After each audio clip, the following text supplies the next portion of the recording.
नमस्कार। आप देखना शुरू कर चुके हैं कैपिटल टीवी बिहार का स्पेशल शो चुनावी चौसर और मैं हूं आपके साथ आत्मजा। देखिए 543 सीटों की स्थिति अब लगभग साफ हो चुकी है कि किस सीट से कौन जीत रहा है। वहीं बिहार की 40 सीट की स्थिति भी लगभग साफ हो चुकी है। कुछ नेताओं के घर पर मायूसी छाई हुई है तो कुछ नेताओं के घर पर खुशी का माहौल है। लेकिन खास बात यह है कि नीतीश कुमार के दोनों हाथों में लड्डू है। एक तरफ नीतीश कुमार को लेकर के ऐसी खबरें आ रही है कि उन्हें इंडिया अलायंस की तरफ से पीएम पद ऑफर किया जा रहा है, तो वहीं दूसरी तरफ खबरें आ रही है कि एनडीए अलायंस की तरफ से उन्हें उप प्रधानमंत्री का पद ऑफर किया जा रहा है। अब नीतीश कुमार को लेकर काफी संशय की स्थिति बनी हुई है कि आखिर नीतीश कुमार करेंगे क्या फिर से एक बार नीतीश कुमार पलटी मारेंगे? क्या फिर से एक बार एनडीए को बड़ा झटका देंगे नीतीश कुमार? यह तमाम तरह के सवाल जो है फिलहाल राजनीतिक गलियारे में चल रही है और सबसे बड़ी बात यह चल रही है कि नीतीश कुमार किंग मेकर की भूमिका निभाएंगे। तो क्या कुछ होने वाला है, आइए इन्हीं मुद्दों पर बातचीत करते हैं। हमारे साथ स्टूडियो में मौजूद है senior journalist Saroj Singh ji. Sir, आपका बहुत बहुत स्वागत है। जी बहुत धन्यवाद। सर, क्या लगता है नीतीश कुमार को लेकर चर्चाओं का बाजार गर्म है, अटकलें लगाई जा रही हैं कि एक बार फिर से नीतीश कुमार पलटी मार सकते हैं, नीतीश कुमार ही किंग मेकर की भूमिका में है। क्या लगता है क्या होगा बिहार और देश की राजनीति में? तो नीतीश कुमार तो किंग मेकर की भूमिका में आ ही गए ना। जो संख्या है सीटों की एनडीए की और खासकर जनता दल यूनाइटेड की, उसमें तो साफ है कि देश में जो भी सरकार अब बनेगी वो नीतीश कुमार उसमें किंग मेकर होंगे। नीतीश कुमार के लिए जैसा कि आपने खुद कहा कि दोनों हाथ में लड्डू है, एनडीए की तरफ से भी है और इंडिया ब्लॉक की तरफ से भी है। कौन किसको क्या बना देगा, कोई प्रधानमंत्री का ऑफर है, कोई डिप्टी पीएम का ऑफर है, तो नीतीश कुमार को तय करना है। आपको हम बता दें आत्मजा जी, जो अभी एक मीटिंग चल रही है मुख्यमंत्री के निवास पर, तमाम बड़े नेता हैं जदयू के जुड़े हुए, सारे लोग वहाँ पर है। चुनाव की समीक्षा हो रही है, चुनाव रिजल्ट की समीक्षा हो रही है और सबसे बड़ी बात एक लाइन तय करने की कोशिश हो रही है कि अब दिल्ली को क्या कहा जाए, जनता दल यूनाइटेड आगे क्या करे, नीतीश कुमार को आगे क्या करना है। इस पर एक बैठक मुख्यमंत्री के निवास पर हो रही है। बहुत ही अहम बैठक है क्योंकि कल एनडीए की एक बैठक है दिल्ली में, उसमें नीतीश कुमार जाते हैं नहीं जाते हैं वही तय होगा लाइन कि देश में अगली सरकार किसकी बनने वाली है।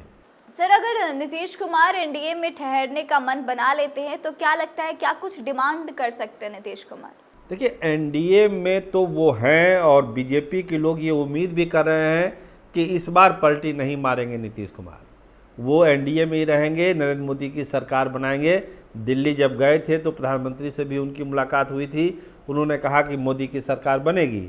लेकिन अब बदली हुई परिस्थितियों में जनता दल यूनाइटेड और नीतीश कुमार के लिए एक बहुत बड़ा ऑप्शन खुला हुआ है। आपने अभी सवाल पूछा कि क्या क्या वो मांग सकते हैं, तो पहले तो ऑफर उन्हीं के लिए आ रहा है। कोई कह रहा है कि पीएम बन जाइए, कोई कह रहा है कि डिप्टी पीएम बन जाइए। इसके अलावा जो मंत्री पद है उस मंत्री पद पर भी अब बार्गेनिंग करने की स्थिति में नीतीश कुमार हैं कि जो बड़े पोर्टफोलियो हैं वो जनता दल यूनाइटेड के नेताओं को दिया जाए, सांसदों को दिया जाए। ये बार्गेनिंग नीतीश कुमार अब करने की हैसियत में है। सर, नीतीश कुमार को लेकर ऐसा कहा जाता है कि नीतीश कुमार का सपना रहा है कि प्रधानमंत्री वो बने और लोग जदयू के नेताओं का भी कहना था कि बिहार से कोई प्रधानमंत्री होना चाहिए। तो अब जब इंडिया अलायंस की तरफ से ये ऑफर दिया जा रहा है तो क्या लगता है कि नीतीश कुमार इसे स्वीकारेंगे?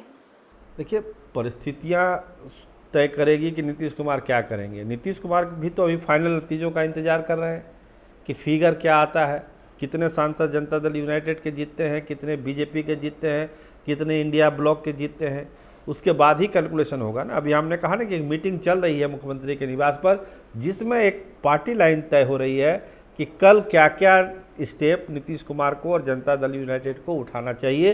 क्योंकि नीतीश कुमार राष्ट्रीय अध्यक्ष की भी भूमिका में है तो स्वाभाविक है कि उनको बहुत सारे फैसले करने हैं और उसी आधार पर वो फैसला करेंगे जो उनके पार्टी के हित में होगा और बिहार के हित में होगा। एक बड़ी बात है कि बिहार से कोई प्रधानमंत्री हुआ नहीं, बिहार से अगर कोई प्रधानमंत्री होता है तो सब लोगों का समर्थन उनको मिलेगा।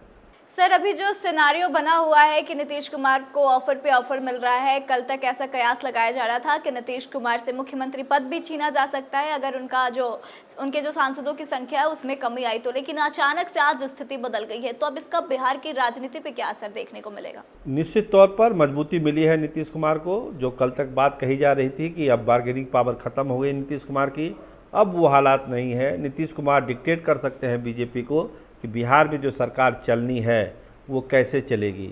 और जो बात हम कहते थे विधानसभा भंग करने वाली बात, अब नीतीश कुमार अगर चाह लेंगे, जो वो चाह भी रहे हैं, तो भाजपा को उसको मानना ही पड़ेगा नीतीश कुमार की बातों को। और बिहार में जो भी सरकार बनेगी या अगला चुनाव होगा उसमें नीतीश कुमार की बातों को सबसे ज़्यादा तवज्जो मिलेगी। ये बात आज के नतीजों से फाइनल हो गई। सर, आपका बहुत बहुत धन्यवाद। जी, बहुत धन्यवाद। तो देखिए, लोकसभा चुनाव के परिणाम अब लगभग आ चुके हैं। कुछ ही समय बाद सारी चीजें क्लियर हो जाएगी कि किसके खाते में कितनी सीटें गई हैं, कौन आगे चल रहा है, कौन पीछे है, किसके साथ अलायंस बनेगा और कौन कौन सरकार बनाएगा। यह तमाम चीजें क्लियर हो जाएंगी। लेकिन फिलहाल चर्चा का विषय यह है कि नीतीश कुमार किंग मेकर की भूमिका निभाएंगे। नीतीश कुमार पर ही सबकी नजर टिकी हुई है, चाहे वह इंडिया अलायंस हो या फिर एनडीए अलायंस। और इसी को लेकर के नीतीश कुमार से बार्गेनिंग करना शुरू कर दिया गया है दोनों गठबंधन की तरफ से। एक तरफ इंडिया गठबंधन की तरफ से पीएम पद तक ऑफर किया जा रहा है, तो वहीं उप प्रधानमंत्री का पद जो है वह एनडीए ऑफर कर रही है। तो देखने वाली बड़ी बात होगी कि नीतीश कुमार क्या कुछ फैसला लेते हैं, क्योंकि नीतीश कुमार का भी कहीं ना कहीं यह सपना रहा है कि वह प्रधानमंत्री बने और बिहार से कोई प्रधानमंत्री बने।